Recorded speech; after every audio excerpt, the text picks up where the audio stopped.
મિત્રો, આજે આપણે બનાવેલ છે લસણિયા બટેટાનું તીખું ટેસ્ટી ચટપટું શાક. આ શાક આપણે કઈ રીતે બનાવેલ છે આવો જાણી લઈએ તેની રેસીપી. તો લસણિયા બટેટાનું શાક બનાવવા માટે જોશે આ ટોટલ મસાલો. તો હવે એક મિક્સરની જાર લેવાની છે. એ જારની અંદર એક ટમેટાના બટકાને ક્રશ કરવા માટે નાખી દેવાના છે. ત્યારબાદ એમાં સૂકા 2 લાલ મરચાં ઉમેરી દેવાના છે.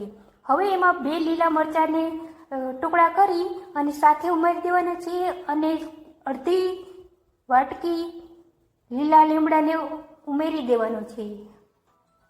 હવે એમાં આપણે લસણ ફોલેલું નાખી દેવાનું છે અને અડધો કપ જેટલું પાણી એડ કરી અને આને મિક્સરની જારમાં ક્રશ કરી લેવાનું છે. હવે આપણે માંડવીના અડધો કપ ઘી લેવાના છે, એને આપણે મિક્સરમાં ફેરવી લેવાના છે. તો હવે આપણે જોઈ લઈએ કે આપણે માંડવીના બીને મિક્સરમાં ક્રશ કરી લીધેલ છે અને બીજો આપણો મસાલો હતો તેને પણ દળી લીધો છે. એ સિવાય આપણે લસણની ચટણી, ખમણેલ આદું, ધાણા લીધેલ છે. ટોટલ ઘરનો મસાલો આપણે એ લેવાનો છે અને બટેટાને આપણે છાલ પાડી અને ટુકડા કરી લીધેલ છે. તમે ઈચ્છો તો નાના નાના ગોળ બટેટા પણ લઈ શકો. હવે આપણે ગેસ ઉપર એક કુકરમાં તેલ મૂકી દેવાનું છે. તેલ આપણે 5 થી 7 ચમચી મૂકવાનું છે. ત્યારબાદ તેલ ગરમ થાય ત્યારે એમાં રાઈ, જીરું અને હિંગનો વઘાર કરી લેવાનો છે. જેવું વઘાર થઈ જાય એટલે એમાં આપણે ક્રશ કરેલો મસાલો એડ કરી દેવાનો છે અને ચમચો ફેરવી દેવાનો છે. મિત્રો, ચમચો ફેરવતા રહેજો નહીંતર શાક નીચે બેઠી જશે. હવે આપણે તેમાં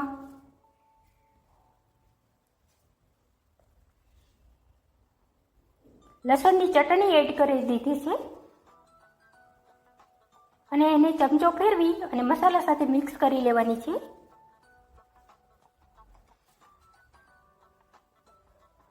ત્યારબાદ માંડવીનો બીનો ભૂકો જે આપણે મિક્સરમાં ક્રશ કર્યો હતો એ ઉમેરી દેવાનો છે. એ સિવાય અડધી ચમચી લાલ મરચાં પાવડર ઉમેરવાનો છે.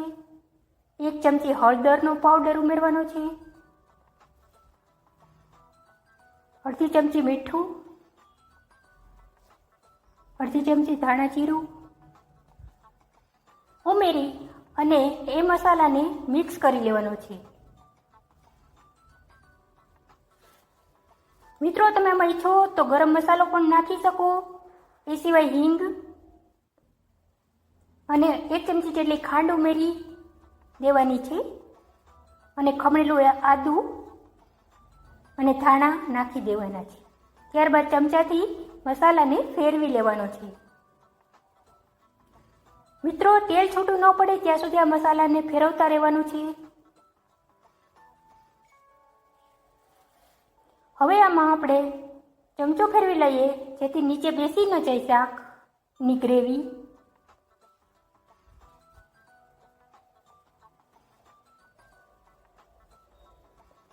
હવે આમાં આપણે 1 ગ્લાસ પાણી ઉમેરી દેવાનું છે અને તેને હલાવી લેવાનું છે.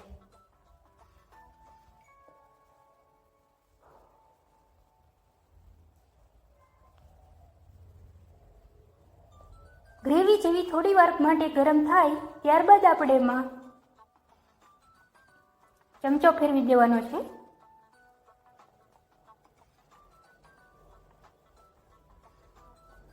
અને આપણા બટેટા એમાં એડ કરી દેવાના છે. મિત્રો, અહીંયા આપણે કાચા બટેટા લીધેલ છે, બાફેલ બટેટા નથી લીધેલા.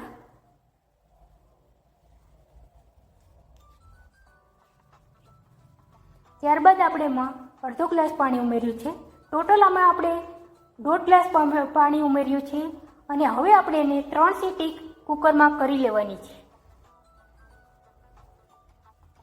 તો તમે જોઈ શકો છો આપણી 3 સીટી થઈ ગઈ. ત્યારબાદ આપણે શાકને નીચે ઉતારી અને ઠંડુ થાય ત્યારબાદ ખોલીને તમને બતાવ્યું છે આપણું શાક તૈયાર થઈ ગયું છે. આવો આપણે એને હવે એક બાઉલમાં કાઢી અને જોઈ લઈએ. તો તમે જોઈ શકો છો શાક બિલકુલ ટેસ્ટી બન્યું હોય તેવું દેખાય છે. આ શાક તમે ઓળાની જગ્યાએ પણ રોટલા સાથે ખાઈ શકો છો કારણ કે લસણની ચટણી ને બધું મસાલો નાખ્યો છે અને શાક તો એકદમ ટેસ્ટી હોય છે આ.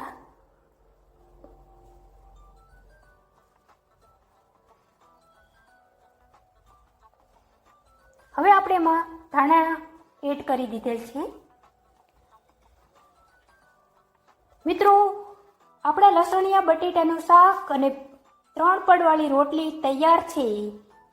તો મિત્રો, તમને આ મારો વિડીયો પસંદ કર્યો હોય તો મારા વિડીયોને લાઈક કરી દેજો, કોમેન્ટ કરી દેજો, શેર કરી દેજો અને મારી ચેનલને સબસ્ક્રાઈબ કરી દેજો. જો તમને મારા વિડીયો ગમતા હોય તો મારા વિડીયો જોવાના ચાલુ રાખજો. Thank you.